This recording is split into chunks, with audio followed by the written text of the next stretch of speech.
Again, let me just see here. We may have another person coming in, but we'll get rolling. Okay, so first of all, thank you very much for attending today's presentation on security baseline hardening for the Microsoft Windows environment.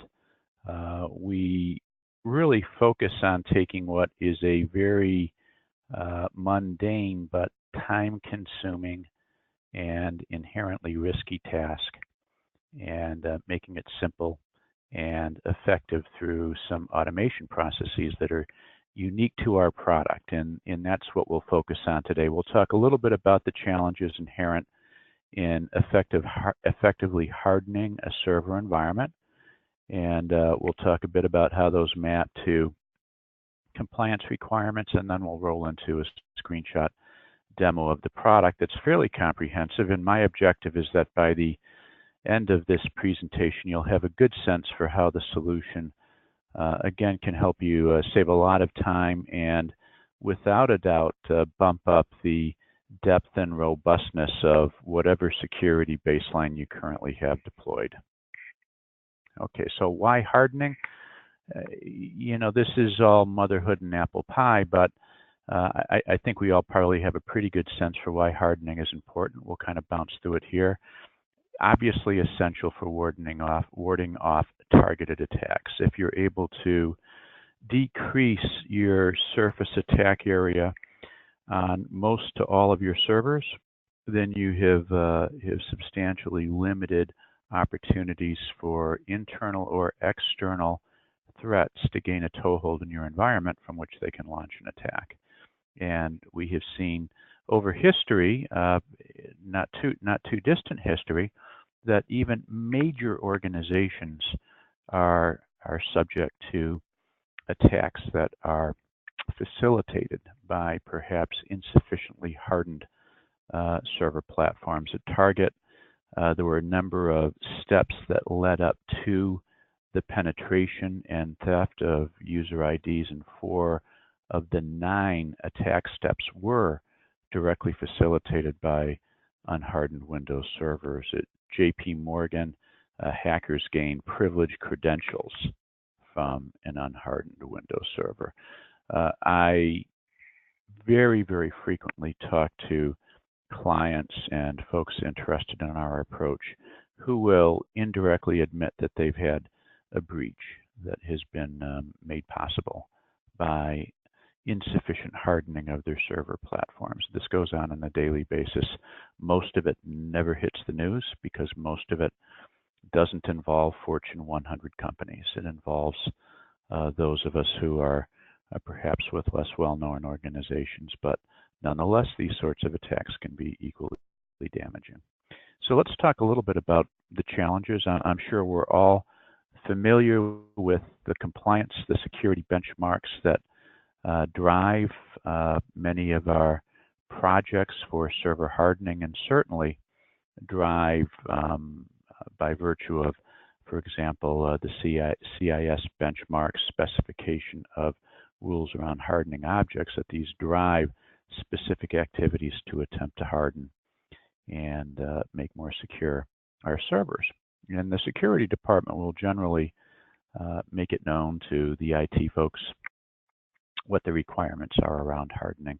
And these requirements are driven by benchmarks including CIS, SCM, NIST, PCI, DSS, etc. Most of these benchmarks nowadays end up pointing back to CIS. And CIS, I think, is probably the baseline for 99% of serious hardening projects in the industry, in the sense that CIS on a quarterly basis updates a broad set of very specific rules around how your server should be hardened, and updates those rules again quarterly to make sure that those who are implementing the CIS benchmark are always in step with the latest risks in the server environment.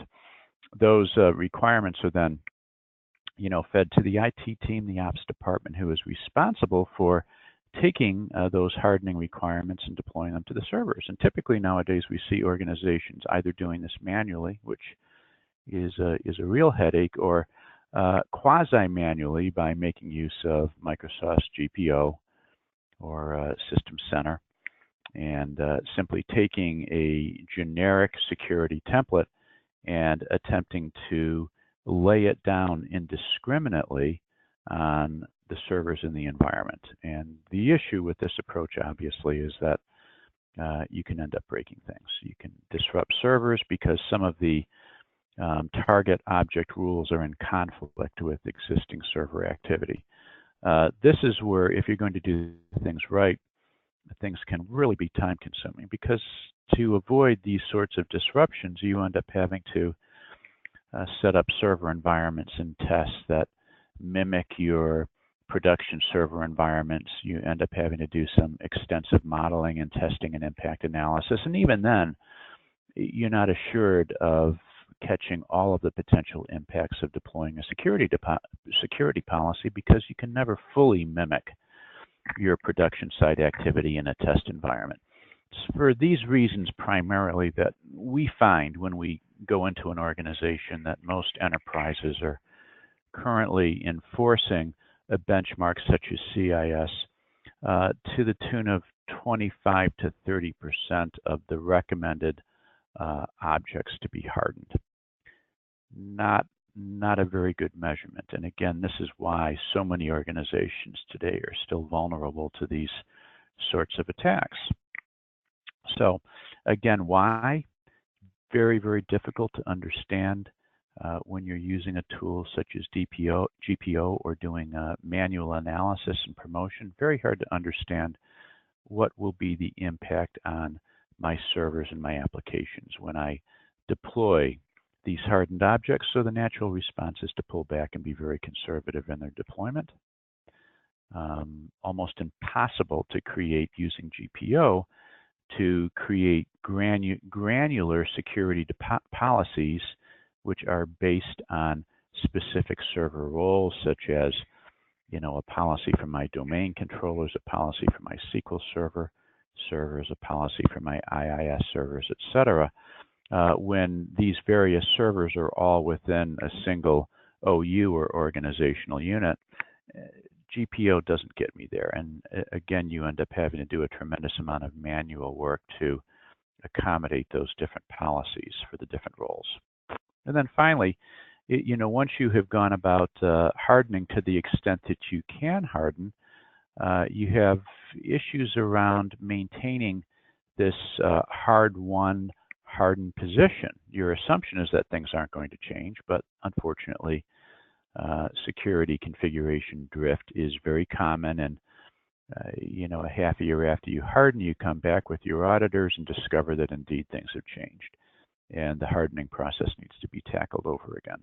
So these are some of the challenges that we've taken into consideration in the design and implementation of what I would contend is really the industry's only meaningful automation solution for hardening your Windows environment to the maximum extent possible without breaking anything, and to do that automatically in full automation mode without the need for human intervention, and then to maintain those policies, those hardened positions for you over time. And to accomplish that, we utilize Microsoft's SCOM infrastructure simply as a scaffold. We're built as a management pack on top of SCOM. About 75% of users out there have SCOM licensed as part of a Microsoft package of products. May or may not be deployed. If you deploy it in support of CHS, which is our solution, we're simply using it as an infrastructure. We're using the agents to interact with the servers in the way we need to interact with them. Very simple SCOM deployment. Our solution initially is placed by you in what we call learning mode. And in learning mode, this is sort of the secret sauce, if you will. It's what we do that no one else does. In learning mode, we are able to understand on a server-by-server basis across your environment where server activity on a given server will be impacted by deployment of the target policy to that server. And then we call out any impact as exceptions, and in doing so, build a policy for that specific server that implements as many of the objects as we possibly can without breaking anything, and then prepares that for automatic deployment to the server. So again, as you might imagine, if you have hundreds or even thousands of servers in your environment, we can give you the very best hardened position for each and every one of those servers based on individual server activity, all without the need for you to do any manual research or impact analysis or tailoring of policies. We take care of all of that for you.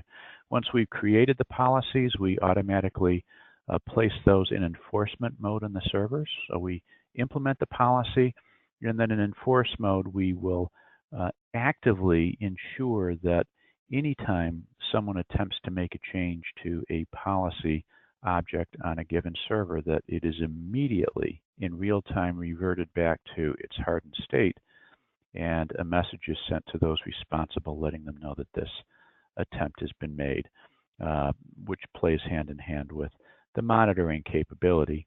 So we're always keeping an eye on status, on attempts to impact a hardened object, etc. All right, we're going to pretty quickly roll into a demo which we've based on a set of screenshots, and we're going to focus on the two key components of the CHS solution for Windows Server hardening. The first component that we'll touch on is the Policy Center. The Policy Center is used to define and understand your server infrastructure across your organization, to assign the appropriate security templates to each one of those servers, and then to perform the learning, and after the learning, the impact analysis that allows us to create the best possible security position for each server and deploy it. So that's the Policy Center, and we'll spend quite a bit of time talking about this. And we'll then roll into a discussion of the Policy Analysis Center, which is our compliance and risk assessment dashboard, which gives you a very quick view of the exact results of the use of the Policy Center to harden your servers. As we touch on this component, we'll take a look at how the Policy Analysis Center, or PAC, allows you to view overall compliance percentages across all of your servers, across defined subsets, across different geographic sites, if you deal with that, and then allows you to drill down to view the status and the risk position of each and every server, according either to the role of that server or the geographical position of that server, or both. All right, so let's roll into our demo. Now, I am going to take a look to see if we have any questions yet, and we don't. So again, I'm going to try to keep my eye on the question panel. If you have any questions, feel free to type them in. And I may not answer immediately, but I'll get to those as quickly as I can. All right, so we've gone back here to our Policy Center. In the upper left-hand corner of our Policy Center, we have a number of folders that are set up as a part and parcel of our implementation.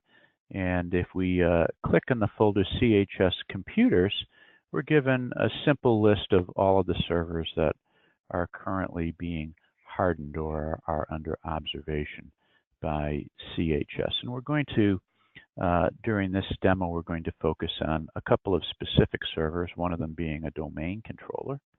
And we can start to observe and work with this particular domain controller by highlighting it in our list of computers. So here we've highlighted a server we wish to harden or reharden, and the server role is again domain controller. And we're now viewing, I'm going to move a window out of the way here. We're now viewing underneath, for this particular server domain controller, we're now viewing the results of a learning session that has already occurred. Now again, learning is all about observing system activity for this specific server with respect to its potential impact on the security baseline that we wish to deploy to this specific server.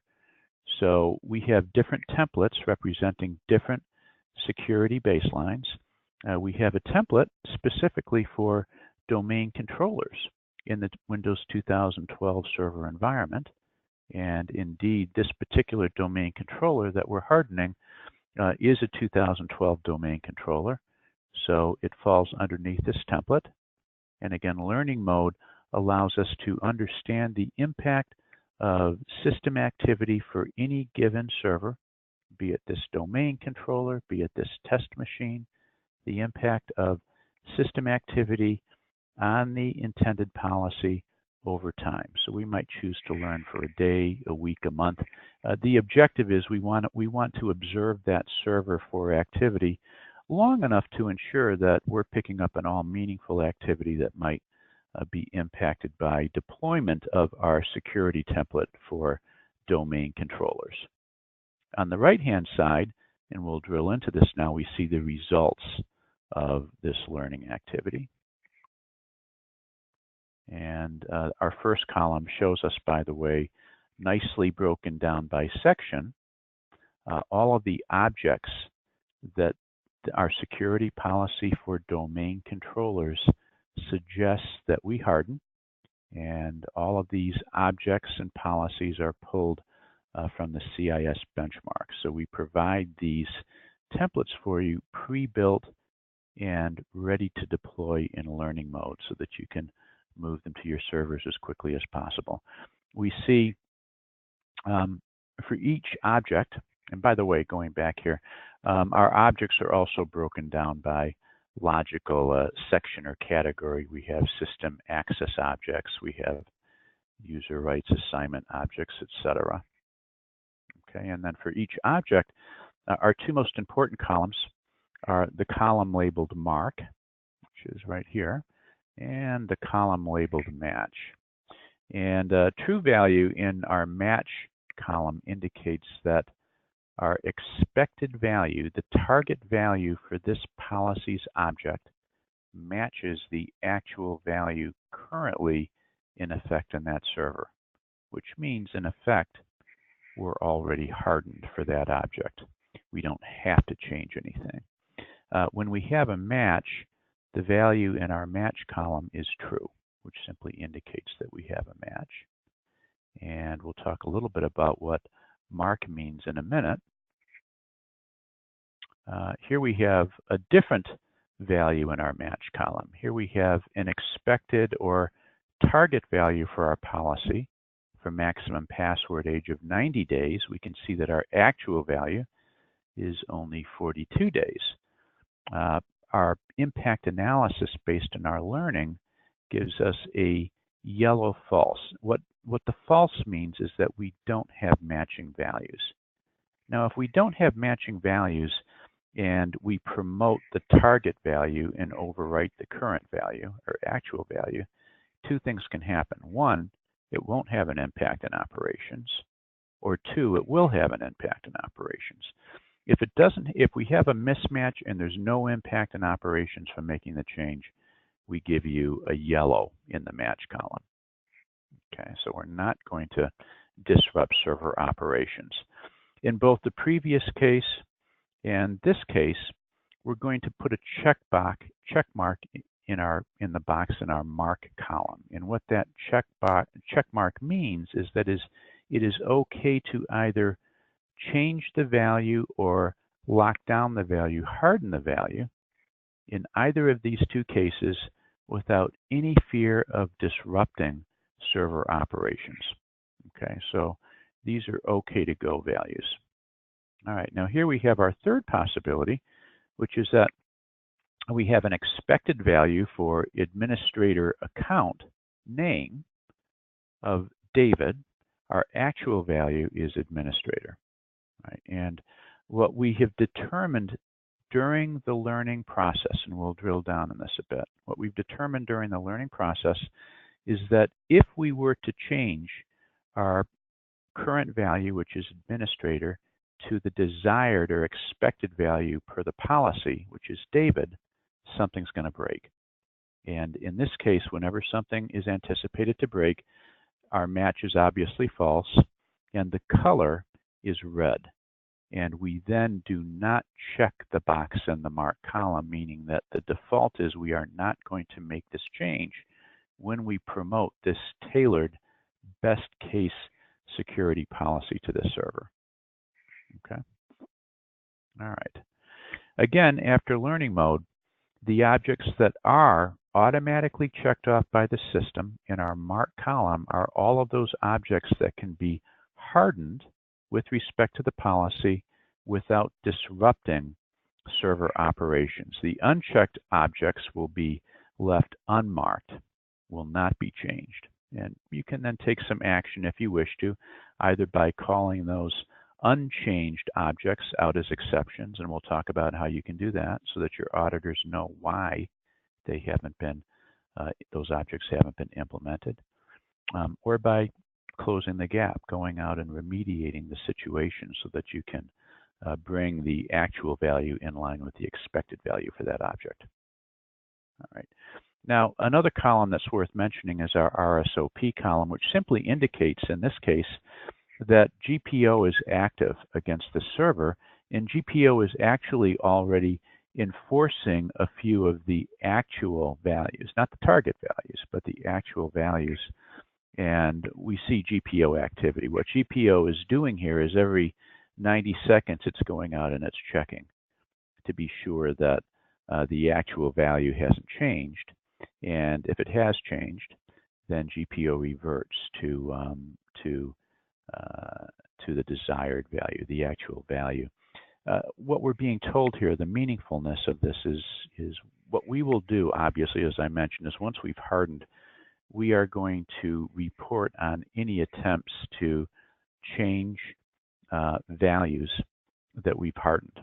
So if, for example, we go ahead and we harden maximum password age by changing the value from 42 to 90 days, and GPO is still active against this value, GPO will come along and attempt to change the value every 90 seconds back to 42, which we don't want.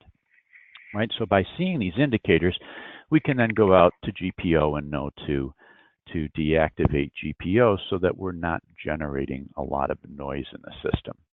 Because if GPO makes a change, we're immediately going to change it back to 90. Then 90 seconds later, GPO will come along and change it back to 42. So again, RSOP indicates, in particular for those values that are going to, hang on just a sec here, folks, indicates for those values that are going to be impacted by GPO that we need to go out and we need to deactivate GPO against those values. Okay. All right. So again, the safest value for us to harden is a value which already matches. In the case where we have a red false, indicating that it would be impactful for us to change this value, what we're going to do is we're going to perform in the background an object activity analysis. And we can view the results of that object activity analysis by right-clicking on our false and choosing View Activity. And here we have a pop-up box that simply indicates what activity our system has found over time that would impact this particular object if we were to change the value. Here's another example of object activity analysis. This object controls the users who are allowed to access the computer from the network. And our expected values for this object, the values that our policy dictates, are enterprise domain controllers and authenticated users. Our actual values include a group called everyone, which is obviously dangerous. So we're going to click on our object activity analysis, and we're going to pull up some information. And here we can see that we've logged a lot of activity from an application that uses Anonymous to access the system. So again, even though we don't want Anonymous to be a defined group per our policy, if we were to change this by getting rid of Anonymous, then we would break an application's ability to access the system. In this case, this is probably something that we want to take action on. We don't want to change it in the policy yet because we don't want to break the server, but we would want to mark it off as an exception, and we would want to then go back and we'd want to make a change to that application so that the application is no longer using the anonymous sign-on. Our final example of an object activity analysis, which again arises from our learning mode, is related to SMB version 1, right? And Microsoft has been recommending for some years that SMB version 1 be disabled, but organizations have been afraid to remove it, and this is because there are a lot of legacy applications, appliances, platforms that still make use of SMB1. So if we were to disable SMB1 on our server, we would want to be sure that there is nothing on our network that is calling this server's services using SMB1. So again, as part of our learning mode, we observe for this kind of activity, and the fact that we flagged a false indicates that, yes, there is activity on SMB1. So we can again drill down on false for our activity analysis, and we can see that these are all of the users of SMB1 over the period of time for which we did our learning. We can scroll right to see that the users of SMB1 came from these IP addresses. So we're giving you a lot of information that you can use in diagnosing the root cause of this activity and making the changes if you want to. On this line, we see a Linux server that's connected to this domain controller through the share with this user. And we can see, of course, that the protocol in use is SMB1. So we need to examine each of these events to determine where and how they can be rectified so that the requesting services aren't making use of SMB1. And if we can remediate all of those, then we can safely change, deactivate SMB1 in this server. If not, we have to call it out as an exception. Now we're going to move on here, and we're going to take a little bit of a look at how we can quickly see in which stage a given server is in. By clicking on View Stage Membership, we can see that the server that we've been working with, our domain control server, is currently in enforce mode. In enforce mode, we've done our learning, and we've implemented our best possible policy that doesn't break any object, that doesn't break any services, and we enforce. And enforce means that, again, we're observing that server, and if anyone attempts to make a change to any hardened object, we'll immediately revert that object back to its hardened state, and we'll send an email to those folks who are responsible for monitoring for this kind of activity. Okay, we can modify our stage membership. So for example, for a given server, if we've made a change, let's say, to our security template because CHS has implemented some new guidelines, we may choose to go back into learning mode for our server, so we can revert to learning mode and then do our learning with respect to the new objects or the modified object values. Let's talk a little bit about advanced automation, and you don't have to read this screen. I'll talk through it, but essentially advanced automation, what we've been observing so far have been a number of clicks that you would perform in order to harden a server or simply to review the results of learning mode with respect to a given server. Now, in a large environment, we want to automate as much of this as possible. And indeed, we've done that through some advanced automation capabilities. And in a nutshell, what we do, and we'll take an example, is let's say you initially bring in CHS and you'd like to harden 500 servers with CHS. You implement us, and then in automation mode, we go out and we discover all of the Windows servers that need to be hardened. And then per the role of each one of those Windows servers, we will automatically assign the appropriate security baseline template to that server, be it a domain controller, a SQL server, etc. We will automatically place each of those servers into learning mode and observe for system activity with respect to the desired policy. And then after learning mode concludes, we will automatically promote the best possible policy to each of those servers. And at the end of this process, you will get a simple report for each server that simply shows you those objects that were not hardened for a given server because they would break something. So it's about as easy as a Windows hardening process gets. So with advanced automation, you just don't need to spend time hardening your Windows servers any longer. We take care of all of that for you up to the point of identifying those few things that cannot be hardened, and then giving you the information that allows you to either say these need to remain exceptions to the policy, or I need to close the gap and this is how I'm going to do it.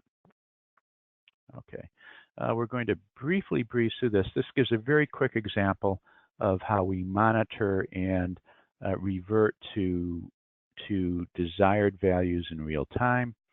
Let's say I'm a system administrator. We're outside of CHS at this point, and we're just going into our domain controller server, and I'm going to attempt to change a service that has been hardened by CHS, and this service is called telephony, right? And I'm going to open up telephony. I'm going to, the hardened value for telephony is disabled. I'm going to attempt to change that to automatic, and CHS in real time determines that an attempt is being made to change the value of a hardened object, and CHS issues a message to this user indicating that this change is not permissible, and we automatically revert back to the hardened value. So we are the only tool in the marketplace that will allow you to, in real time, make sure that there are no changes made to any value in your system. Now that we've done all this work, perhaps our CISO or our IT manager or our auditors would like to see exactly what the status of hardening is. We're calling this our compliance view, and for this, we go to the second component of our solution, our Policy Analysis Center. We'll be able to breeze through this in about 10 minutes, and at the conclusion of this, I'll open this up for any questions. So our Policy Analysis Center is a very nice dashboard designed to provide insights into our compliance policy posture and risk level across our hardened servers. And the two are obviously related, but we're concerned with both. Obviously, we're concerned with being compliant with respect to regulations. We're also concerned with presenting as low a risk profile as possible. Here we're at our very highest level in our compliance dashboard. We're viewing things at a global level, and we see our overall compliance percentage, and we can talk a little bit about how this is calculated for all of our servers' objects, right? So for all of the objects across all of our servers, we can see that we're 56% in compliance and 43% out of compliance. And we break this down below. We can view our top 10 compliant servers, our top 10 non-compliant servers, and our compliance score for each one of these servers. So again, these are some nice high-level indicators, and we can drill down on any of these, which we will do. We can then view the status of our SCOM agents. And again, the SCOM agents are simply the agent or the scaffold that we utilize on each server to get our job done. If an agent's down, you want to know about that so that you can bring it back up. And we can see here that our agent status indicates that we have better than 75% of our agents currently accounted for as running, and the balance of them getting no ping. Okay, this is a demo environment, so we're not going to take these numbers too seriously. And then we can break the status down by number of servers. See, we have about 145 to 46 servers being monitored by CHS here. and then a bit more about agent hardening status.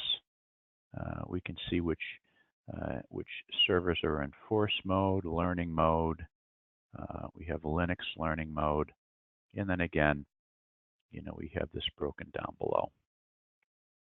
We can drill down to view our compliance across our different environments, and up at the top here, I can see that we can view our compliance.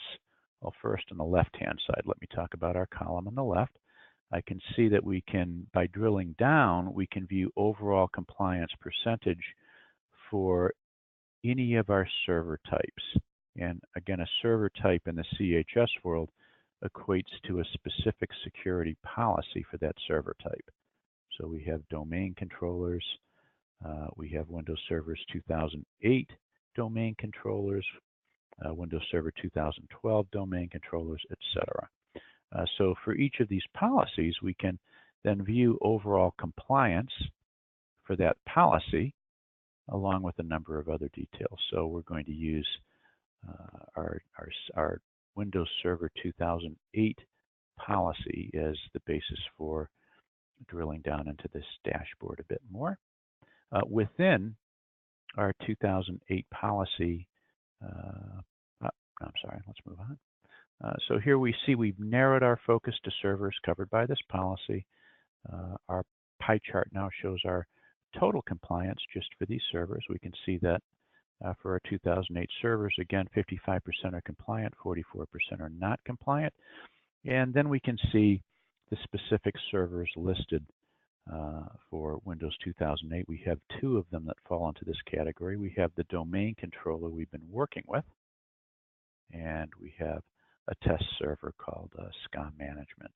We can see that our domain controller is 67% in compliance, and our SCOM Management, our test server, is 44% in compliance. And together they give us our 55% compliance figure. We can click on any server to drill into the individual policy for that server. Okay, so here we've clicked on our domain controller server, and for each object in the policy for that server, we can understand what the criticality or severity of that specific object is. Is it critical, high, or lower than that? And I think we have 5 or 6 categories. We'll see those in just a second. These categories, again, are per the CIS benchmark. So CIS itself spells out that some objects are more important to have hardened than others. You can change the severity for any object if you wish to, although in the real world, the chances are you will, for the most part, only want to ignore an object. And ignoring an object simply means in most cases that it's irrelevant for the server. Perhaps you haven't installed or you've deinstalled a service that corresponds to a hardened object, so that object hardening just isn't applicable to this server, in which case we want to ignore that object so that the object's status doesn't figure into the overall compliance score for that server. By the way, we can see that CIS specifies critical, high, important, optional, and no severity for a given object. All right, we perhaps, in reviewing our unhardened objects, those objects that have not been hardened after we've gone through the learning stage because hardening them would have broken something. Perhaps after viewing those objects, we'd like to add some exceptions because we've determined, perhaps in the case of SMB version 1 for a given server, that there's an appliance out there that utilizes SMBv1 against the server, and we can't turn SMBv1 off at the appliance, so we need to, for the present, leave it on at the server, and we'd like to add an exception reflective of that. So for this unhardened value, we can click on Add Exception. We can enter our exception, and we then see when we click OK that we have an icon in our exceptions column that indicates this object has an exception associated with it. At the higher level, we're going back up a level to view our two servers under MS 2008, we can see that both servers have exceptions, defined exceptions associated with them. We can click on the exception icon for any server to view all of the exceptions that have been defined for that server. And again, by defining an exception, we lower that unhardened object's impact on the overall score for that server. So it's a good thing to go in and call out specific exceptions for unhardened objects. Right? We can also edit and delete any given exception. All right, going back to our main dashboard, some other components of the dashboard, it gives us an IT risk score for each server. So for our domain controller server, we can see that we're enforcing 146 objects. Our test server is enforcing 149. Why the difference? This is supposedly the same security template that we're applying against both servers. Well, in the case of our domain controller, we've called out 3 objects as being ignores because they're not relevant to this server, so we reduce our total number of objects to 146. For our domain controller server, 48 of our 146 objects are not compliant with our policy. These are objects that have not been hardened, that have not been called out as exceptions. But most importantly, of the 48 objects not compliant, 38 are either of critical or high importance. The number of critical objects not in compliance is 38. I can click on that number and pull up just a list of all of my objects that are of critical or high importance. Okay, moving on, the business criticality risk score is simply a score that we give a given server type, be it a domain controller or a test server, that indicates the relative criticality from a security perspective of hardening that server. Domain controller is obviously going to be your most important server type to have hardened as much as possible. A test server, possibly less critical. Okay, so we'll give a score of A to the domain controller. Servers of lower criticality might have a score of E or D. Finally, the IT risk score factors together our business criticality score, our critical risk rating, factors together our IT risk score with our business criticality risk score to give an overall criticality rating. Okay, and we can actually view that rating broken down across our 2 dimensions. We have a scatter diagram here. We're viewing all of the servers in our environment, right? And we can see that those servers that are most critical to address are those servers that both have the highest number of unhardened objects. Here we have a server that has 77 unhardened objects, as well as the highest business criticality risk. So I can see that I do have one in the upper right-hand corner. Highest possible criticality risk, the greatest number of unhardened objects. And I can click on any one of the icons in my scatter graph to understand which server that icon represents. Here I'm clicking on my most risky server, and I can see that I see the name of the server. This is my domain controller. I see the number of unhardened objects. I see that my business criticality risk is 1,000. I want to do something with this immediately. We can go to the lower left-hand corner, and I see a test server here that has a business criticality risk score of 100 and only 10 unhardened objects. Bottom line is, if I'm going to start to address these unhardened objects, the objects that we could not harden because we'd break something, I want to start working my way from the top right down to the bottom left. All right, so we're going to wrap it up now, and then I'll open it up for questions. A little comparison between using CHS as a solution to automate this process and taking the manual approach. Again, to summarize, CHS, through its learning mode over time, will generate a perfect change impact analysis that results for each server in the optimal security policy for that server. We will harden every single object in the policy up to the point of breaking something. So we give each server its very best possible policy deployment with no breakage. And this generally will result in 70 to 80% coverage with respect to benchmarks.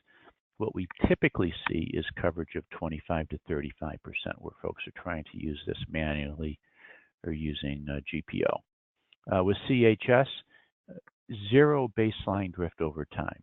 Through our cyber resilience, our ability to actively maintain the hardened stance of all of the objects that have been hardened, reverting any attempts to change immediately back to the hardened value, you won't have drift. You will always be audit ready. Through other methods, drift is inevitable and risk is high. GPO goes out and checks for variances from hardened values every 90 minutes. That's a big window of opportunity for someone to gain access to your system. The risk profile remains relatively high. With CHS, you're always audit ready. The dashboard is always there. Your auditor can sit down. You can take him through the servers. You can take him through exceptions. He can do spot checks. Audit ready reports are always available.